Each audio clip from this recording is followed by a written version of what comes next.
വെളുപ്പിന് 5:45 ഒന്ന് ഹരിപ്പാട്ടും മണ്ണാർശാലയിലൊക്കെ ഒന്ന് പോകാമെന്ന് വിചാരിച്ചിറങ്ങിയതാണ്.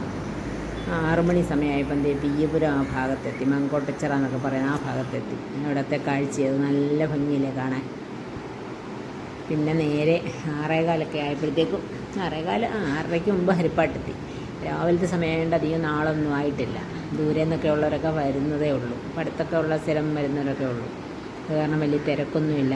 അതുകൊണ്ട് സുഖമായിട്ട് പെട്ടെന്ന് കയറി അമ്പലത്തിൽ തൊഴുതിറങ്ങി. പിന്നെ തൊട്ടപ്പുറത്ത് ഹനുമാൻ സ്വാമിയുണ്ട്, അവിടെയും കയറി തൊഴുതിട്ട് മണ്ണാർശാലയിൽ പോയി. മണ്ണാർശാല അമ്പലത്തിൽ പോയിട്ട് അവിടെ നല്ല തിരക്കായിരുന്നു. മണ്ണാർശാല അമ്പലത്തിൽ ഞായറാഴ്ചയല്ലേ, നല്ല തിരക്കാണ്. അവിടെ തൊഴുത് നിലവറ ഭാഗത്ത് തൊഴാനിരുന്നപ്പോൾ അവിടെ തിരുമേനിയുടെ മോൻ്റെ ആരണ്ടര കല്യാണമാണ് നാളെ. അതിൻ്റെ ചടങ്ങുകളൊക്കെ എന്തൊക്കെയോ ഇന്നൊക്കെ അവർക്ക് ചടങ്ങുകളുണ്ട്, അതൊക്കെ നടക്കുന്നു. അതിൻ്റെ അലങ്കാരങ്ങളും ചടങ്ങുകളും ഫോട്ടോഷൂട്ടും ബഹളമൊക്കെ ആയിട്ട് അവിടെ തിരക്ക്. പിന്നെ പോയി ആ കാവിലൊക്കെ പോയി തൊഴുതു. ഇത് കാവിലോട്ട് പോകുന്ന വഴിയായത്. പണ്ടൊക്കെ ഭയങ്കര കാട് പോലെയായിരുന്നു. ഇപ്പം അതിലൊക്കെ കെട്ടി അകത്തൊക്കെ കുറേ വീടുകളൊക്കെ വന്ന് കുറേ വ്യത്യാസമുണ്ട്.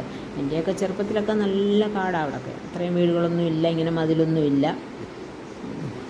കുറച്ചുകൂടെ വീതി കുറഞ്ഞൊരു ചെറിയ വഴിയാണ്, നിറച്ച് കാടുമാണ്. ഇപ്പം അത്രയും കാടൊക്കെ കുറച്ച് കുറഞ്ഞിട്ടുണ്ട്. ഒരുപാട് വീടുകളൊക്കെ അകത്ത് വന്നു. അപ്പോൾ അവിടെയൊക്കെ തൊഴുതേച്ച് അവിടുത്തെ അങ്ങുള്ള അമ്പലത്തിൻ്റെ അവിടുത്തെ കുളമാണ് കാവിൻ്റെ അറ്റത്ത്.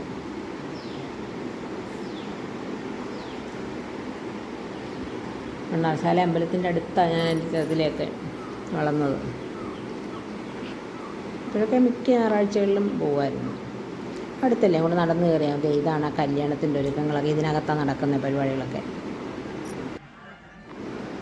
പിന്നെ അവിടെ നിന്ന് ഇറങ്ങി കടയിൽ കയറി ബ്രേക്ക്ഫാസ്റ്റൊക്കെ കഴിച്ചു. അത് കഴിഞ്ഞ് ഒരു ഫ്രണ്ടിൻ്റെ വീട്ടിൽ പോകണമായിരുന്നു, അവിടെയും കയറിയിട്ട് നേരെ ഇങ്ങ് തകഴിക്ക് പോയിരുന്നു. പിള്ളേർ ഇവിടെ വെയിറ്റ് ചെയ്യുമല്ലോ.